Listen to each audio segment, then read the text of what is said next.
What if the one thing keeping you trapped isn't life's chaos, but your fear of letting go? Picture this, Sarah, a single mom, planned every detail of her life work, kids, finances, yet she was drowning in anxiety. Then, one moment of surrender changed everything. Inspired by Carl Jung's timeless wisdom, today we're diving into why embracing uncertainty isn't just freeing, it's the key to a lighter, more meaningful life.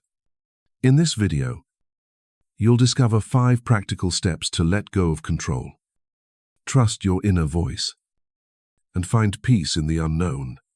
Ready to transform the way you see uncertainty? Let's get started. Why do we fear uncertainty? It's a question that cuts to the core of what it means to be human. From the moment we wake up, we're wired to seek control over our schedules, our relationships, our futures. We make to-do lists, plan our careers, and even try to predict how others will act, all in a desperate bid to make life feel safe, predictable, and certain. But here's the truth Carl Jung uncovered. The more we cling to control, the more we disconnect from the deepest parts of ourselves. In his groundbreaking work on the psyche, Jung revealed that our fear of uncertainty isn't just about the unknown, it's about confronting the parts of our soul we've been taught to ignore. Let's start with a story. Meet James, a 35-year-old software engineer who seemed to have it all together. He had a stable job, a meticulously planned savings account, and a 5-year plan for everything from buying a house to starting a family. But despite his airtight plans, James was plagued by anxiety. Every unexpected email from his boss, every small shift in his routine, sent his mind spiraling.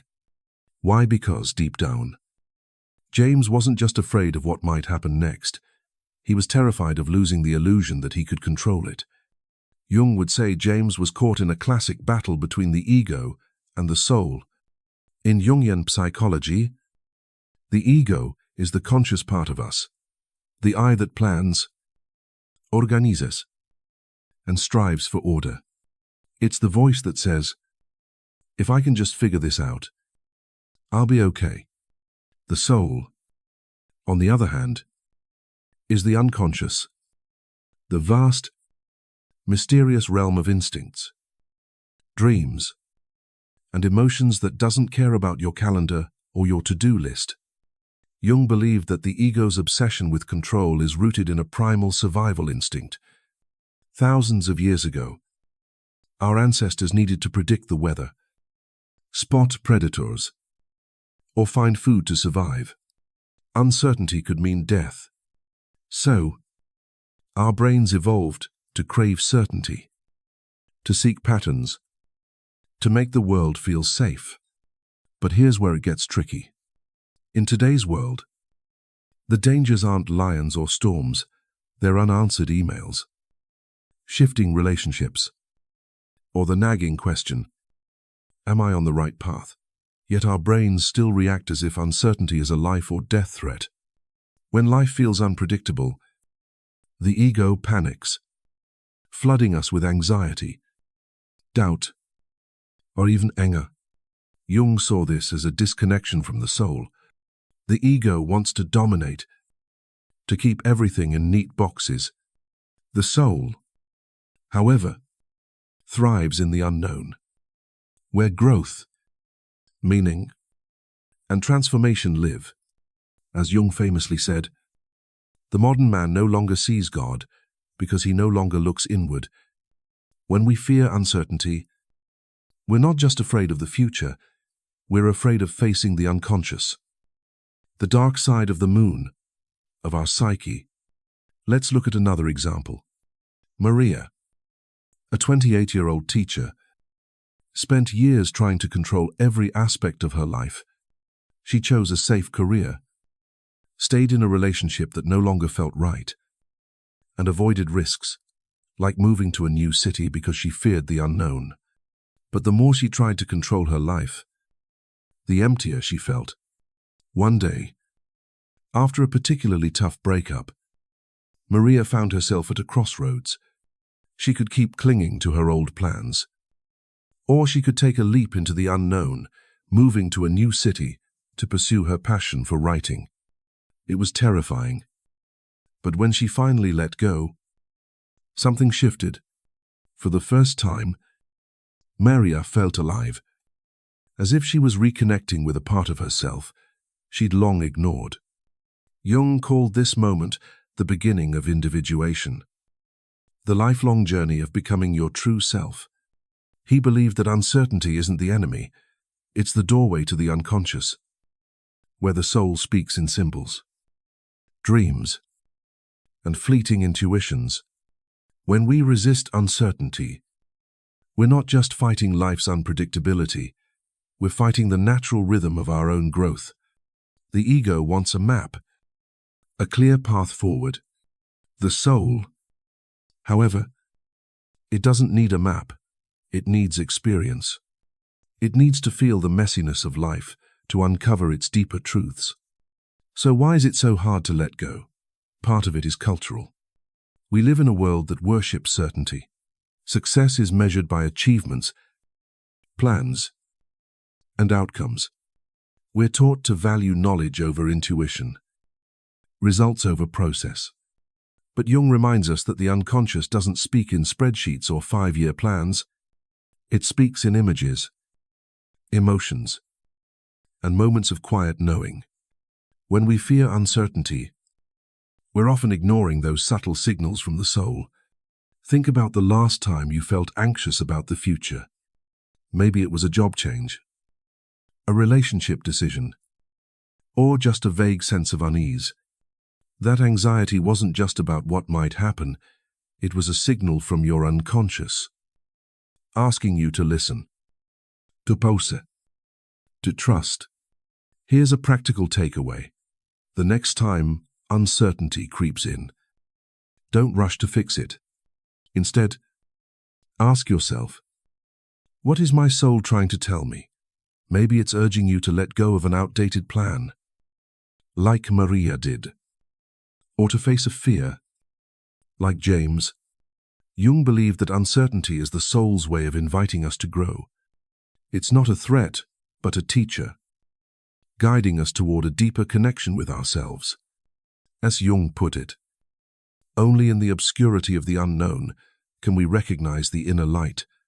In the chapters ahead, we'll explore how to embrace this uncertainty, not by fighting it, but by learning to trust it. We'll dive into practical steps, from letting go of control to listening to the unconscious through dreams and symbols. But for now, take a moment to reflect, where in your life are you clinging to control, and what might happen if you dared to let go? Just a little. And trust the unknown. The answer might surprise you. Uncertainty isn't the end of the path. It's where your true journey begins.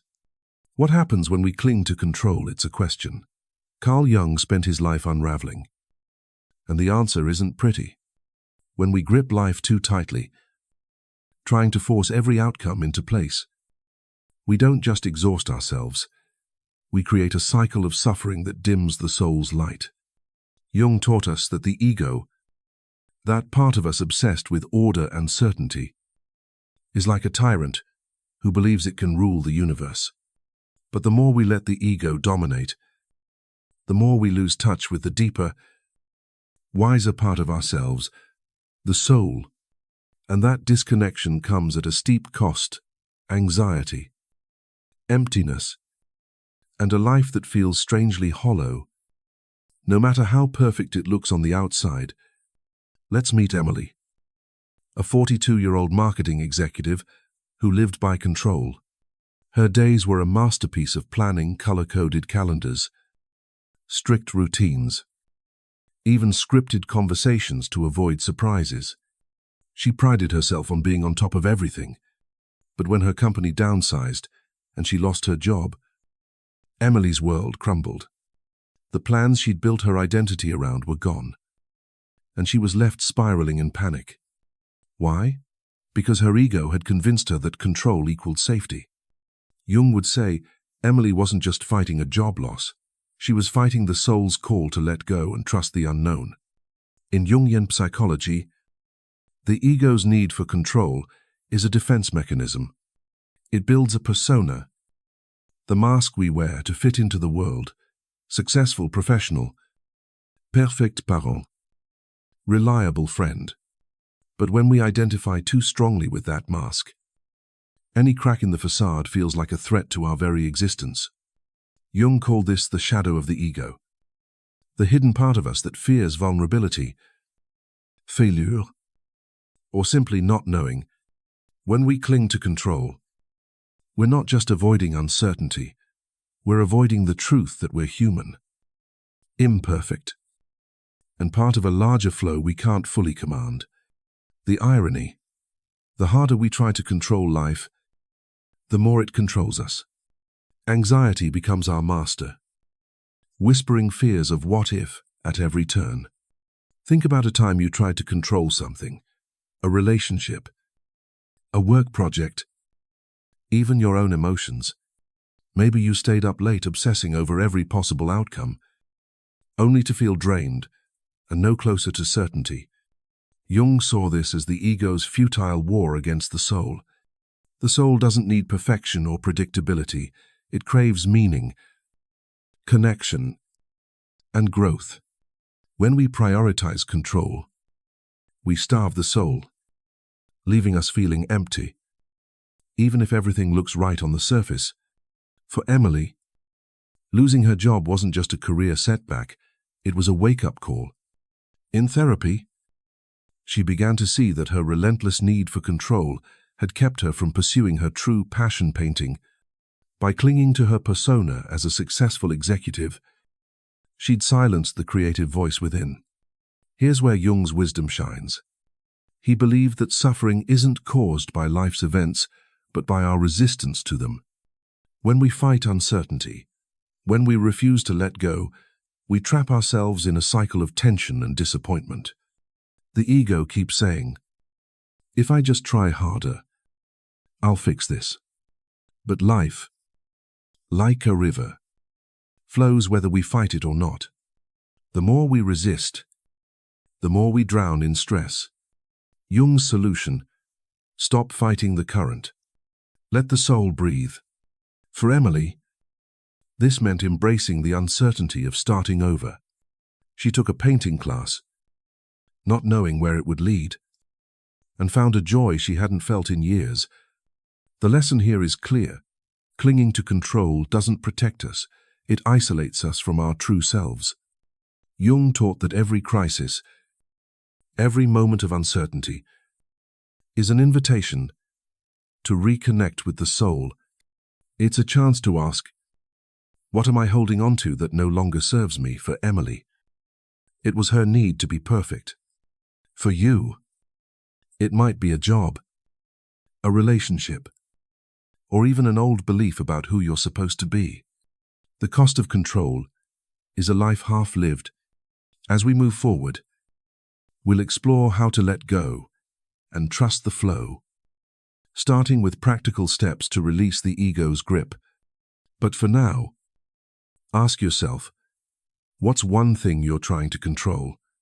And what might happen if you loosened your grip just a little? What if letting go isn't about giving up, but about finding freedom? Carl Jung believed that the key to living with uncertainty lies in releasing the ego's iron grip on control, not through surrender to chaos, but through a conscious choice to trust life's deeper flow. The ego wants to steer every moment, but the soul knows that true peace comes when we stop fighting the current and learn to move with it. In Jungian terms, letting go is the first step toward connecting with the self, the deeper essence of who we are, beyond our plans and fears. But how do we do it?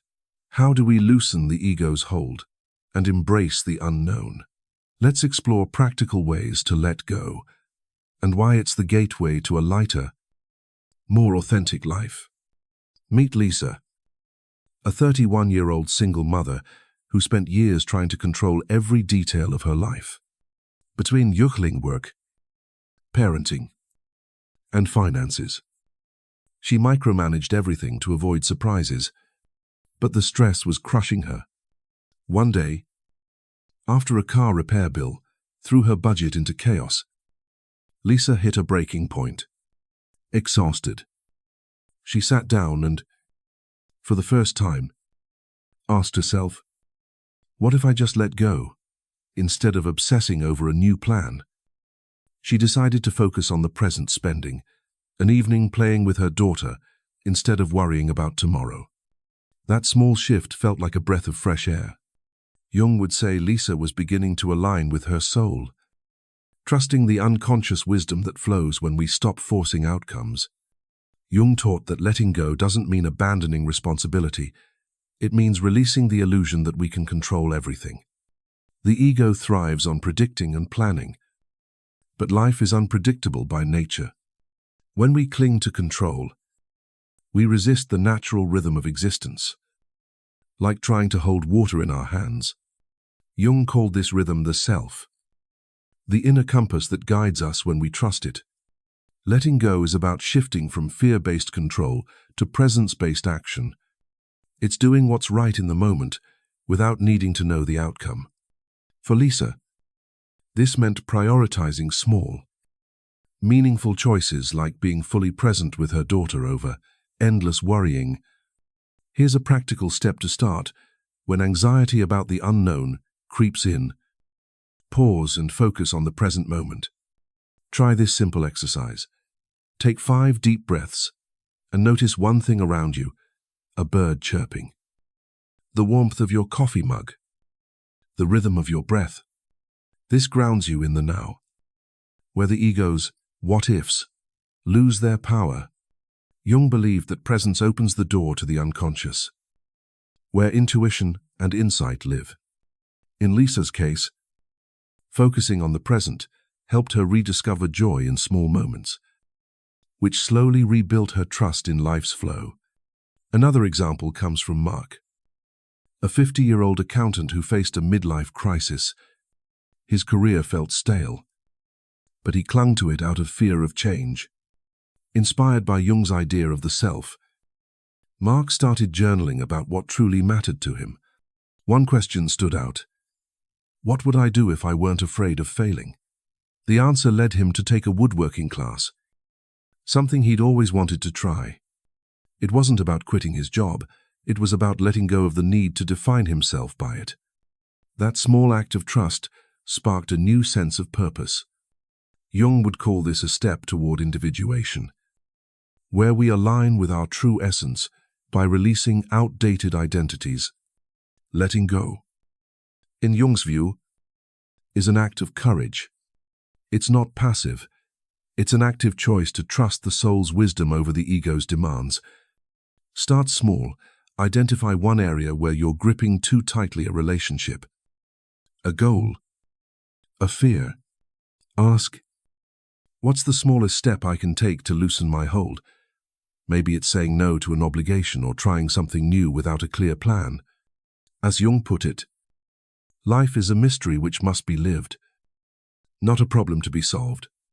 By letting go, we don't just find peace, we open the door to self-discovery, where the soul can finally guide us toward a life that feels true. What if your dreams are more than just fleeting images? They're the voice of your soul calling you to grow.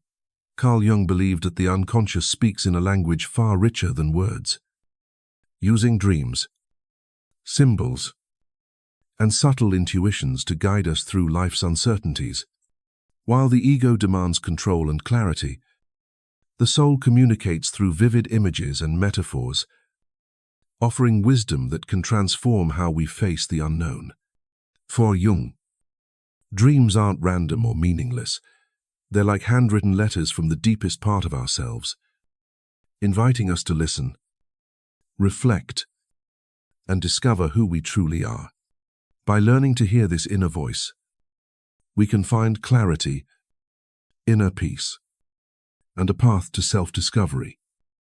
Even when life feels like an unsolvable puzzle, Let's explore how to tap into the unconscious through dreams and symbols, and why this practice is a powerful tool for embracing uncertainty. Take Anna, a 26-year-old graphic designer who felt lost in her career. She loved her work, but couldn't shake a persistent sense of unease, as if she was drifting from her true purpose. One night, she dreamed of wandering through a dense, foggy forest, unable to find a path. The dream was so vivid, it felt like a message, but Anna initially dismissed it as just another restless night. Yet the image of the forest kept haunting her, appearing in her thoughts during quiet moments. Inspired by Jung's teachings, she decided to explore its meaning. She grabbed a notebook and wrote down every detail: the towering trees, the heavy mist, the strange mix of fear and excitement she felt. She asked herself, what does this forest represent? Through journaling, Anna realized the forest symbolized her fear of losing direction in life, her hesitation to take risks in her creative work. The dream wasn't a warning of failure. It was an invitation to trust her intuition and step boldly into the unknown. Encouraged, Anna started experimenting with daring, personal art projects. For the first time in years, she felt a spark of purpose ignite, as if she was reconnecting with a part of herself she'd long ignored. Jung saw dreams as the unconscious's way of balancing the ego's rigid plans. When we're stuck, whether in a job, a relationship, or a mindset, the unconscious sends symbols to nudge us toward growth. These symbols are deeply personal and rich with meaning. A snake might represent transformation, a house, the self, or a stormy sea, the depths of our emotions. For Anna, the forest was a call to embrace the uncertainty of her creative path rather than fear it. Jung's method of active imagination takes this exploration further. By engaging with dream images through writing, drawing, or even imagining a conversation with them, we can unlock their hidden messages. This isn't about forcing meaning or overanalyzing. It's about approaching the unconscious with curiosity and respect. Like listening to a wise friend who speaks in riddles, Anna tried this by sketching the forest from her dream, letting the colors and shapes guide her. As she drew, she felt a sense of freedom, as if the forest was no longer a trap, but a place of possibility. Here's another example. Tom, a 47-year-old high school teacher, was grappling with a sense of stagnation. His days felt monotonous, and he couldn't pinpoint why he felt so unfulfilled. Then he started having recurring dreams about a locked door in an old, dusty house. At first, Tom brushed them off as stress, but their persistence intrigued him. After reading about Jung's ideas, he decided to try active imagination. In a quiet moment, he closed his eyes and pictured himself standing before the door. He imagined turning the key and stepping inside. To his surprise, he saw a younger version of himself, a boy full of curiosity, strumming a guitar with joy. Through this exercise, Tom realized he'd buried his love for music to pursue a practical career. The locked door was his unconscious urging him to reconnect with that creative spark. Tom signed up for guitar lessons, and as he played again, the dreams faded, replaced by a quiet sense of fulfillment. Jung would say Tom was beginning to integrate his unconscious, finding inner peace by honoring a neglected part of himself. Symbols aren't confined to dreams, they're woven into our daily lives. Have you ever felt drawn to a song that inexplicably moves you, a color that soothes you, or a fleeting moment of awe? Like the way sunlight dances on a wall, these are the unconscious speaking, offering clues about what your soul craves. Jung believed these moments are part of the individuation process, the lifelong journey toward becoming your true self. For example, Sarah, a 33-year-old nurse, found herself repeatedly drawn to the color deep blue during a stressful period. She didn't know why, but the color felt like a balm. Following Jung's advice, she started painting with blues and journaling about what they evoked. Through this, she uncovered a longing for peace and introspection she'd ignored in her hectic life. That realization led her to start meditating, which brought a newfound calm to her days. Jung would say Sarah was listening to the unconscious, letting it guide her toward balance. Here are some practical steps to start. First, keep a dream journal. Each morning, write down whatever you remember, even if it's just a fragment, a feeling, an image, a color. Don't judge or try to solve the dream, just let it breathe. If you don't recall dreams, notice what catches your attention in daily life. A recurring thought, a song stuck in your head, a sudden good feeling. Ask, what's this trying to tell me? You can also try active imagination. Pick a symbol from a dream or your day. Close your eyes and imagine it as a character. What does it say? For instance, if you dream of a river, picture sitting by it and asking, where are you leading me? If you're not visual, try writing a letter to the symbol, letting it respond. These practices turn uncertainty into a canvas for self-discovery, where the unconscious becomes a trusted guide, not a mystery. Jung reminds us that the unconscious doesn't speak in logic or to-do lists. It speaks in images that spark insight and growth. By listening to dreams and symbols, we learn to trust the soul's wisdom over the ego's demands. This isn't about escaping reality, it's about diving deeper into it. As Jung put it, the dream is a little hidden door in the innermost and most secret recesses of the soul. When we open that door, we find guidance that makes uncertainty less frightening and more like a map to our truest selves. As we move forward, we'll explore how to face the shadow within. But for now, try this tonight. Jot down one dream or symbol that lingers in your mind. Ask, what's my soul trying to say? The answers might just light your way through the unknown, guiding you toward a life of greater meaning and inner peace. What if the parts of yourself you hide are the key to your freedom? Carl Jung taught that true peace comes not from perfecting ourselves, but from embracing every part of who we are, especially the parts we'd rather ignore. In Jungian psychology, these hidden aspects form the shadow, the side of us we deny our anger, shame, or insecurities. Yet, Jung believed that facing the shadow and observing ourselves without judgment is the path to wholeness. By doing so, we transform uncertainty from a threat into an opportunity for self-discovery. Let's explore how to dialogue with the shadow and practice non-judgmental self-observation to find inner peace. Meet Rachel, a 39-year-old lawyer who prided herself on staying calm under pressure. She saw anger as a weakness, so she buried it deep. But when a colleague's criticism triggered an unexpected outburst, Rachel was mortified. She didn't recognize herself in that moment.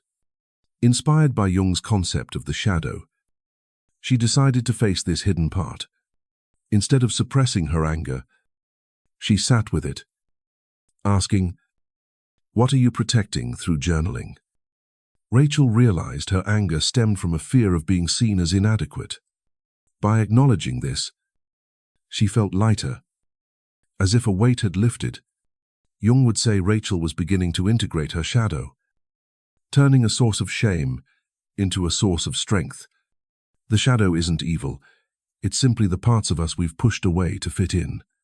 Maybe it's the envy we feel, but won't admit, the sadness we hide to seem strong, or the dreams we've buried to be practical. Jung believed these denied parts don't disappear, they linger in the unconscious, surfacing as sudden emotions, conflicts, or even projections onto others. Ever notice how someone's behavior irritates you irrationally? That's often the shadow at work. Reflecting what we reject in ourselves. Jung's solution is to dialogue with the shadow through active imagination. Imagine your anger or fear as a character and ask, "What do you need?" This isn't about indulging negativity, but listening with honesty and compassion. Now, let's add non-judgmental self-observation. David, a 52-year-old chef, struggled with self-criticism. When he made a mistake at work, he'd spiral into thoughts of, "I'm not good enough." After learning about Jung's ideas, David tried a new approach. When anxiety arose, he paused and noticed it without labeling it as bad. He'd say, "There's anxiety here," and feel it in his body, tightness in his chest, a racing heart. By observing without judgment, David realized his anxiety often hid a desire to be valued. This practice didn't erase the feeling, but it gave him space to respond with kindness instead of self-attack. Jung called this the witness attitude, where we become compassionate observers of our own psyche. Here's a practical step the next time a strong emotion hits anger, shame, or fear. Pause and name it without judgment. Say, "There's anger here," and notice where it lives in your body. Is it a knot in your stomach? A heat in your face? Don't try to fix it. Just watch it like you'd watch clouds passing in the sky. If it feels intense, try active imagination. Picture the emotion as a person and ask, "What are you trying to tell me?" For Rachel, this revealed her fear of inadequacy. For David, it uncovered a need for validation. These moments of honesty connect us to the soul, helping us integrate the shadow and find peace. Jung believed that facing the shadow and observing without judgment are acts of courage. They allow us to see ourselves as we are, not good or bad, but human. This acceptance is the heart of individuation, the journey to wholeness. Uncertainty becomes less frightening when we trust all parts of ourselves, even the messy ones. As Jung said, one does not become enlightened by imagining figures of light, but by making the darkness conscious. As we wrap up, try this. Notice one emotion you've been avoiding. Ask, "What's this teaching me?" The answer might just lead you closer to your true self. Embracing uncertainty isn't about surrendering to chaos. It's about trusting the wisdom of your soul to guide you through the unknown. Carl Jung showed us that life's deepest truths don't lie in rigid plans or perfect control, but in the courage to listen to our dreams, face our shadows, and let go of the need to know everything. Through this journey, we've explored 5 powerful steps to make uncertainty your ally, understanding why we fear it, recognizing the cost of control, letting go of illusions, listening to the unconscious through dreams and symbols, and embracing the shadow with non-judgmental observation. Each step is an invitation to reconnect with your true self, to find inner peace in a world that's always changing. Now, imagine this. What if the next uncertain moment in your life isn't a storm to dread, but a doorway to your deepest growth? Jung believed that uncertainty is where the soul comes alive, where self-discovery begins. So, here's your challenge tonight. Take a small step. Write down one dream, one feeling, or one question lingering in your heart. Ask, "What's my soul trying to tell me?" That simple act could be the spark that lights your path to a lighter, more meaningful life. If this journey resonated with you, don't let it end here. Hit that subscribe button to join Jung's Psyche Hub for more insights into Carl Jung's wisdom and the art of self-discovery. Drop a comment below, share a moment when uncertainty led you to growth, or tell us what symbol or dream you're curious about. Your story could inspire someone else. Like this video if it spoke to you. and share it with someone who needs to hear this message. Together, let's keep exploring the depths of the psyche and embracing the beauty of the unknown. As Jung said, the greatest freedom is found in the courage to face the darkness. Let's step into that freedom together. See you in the next video.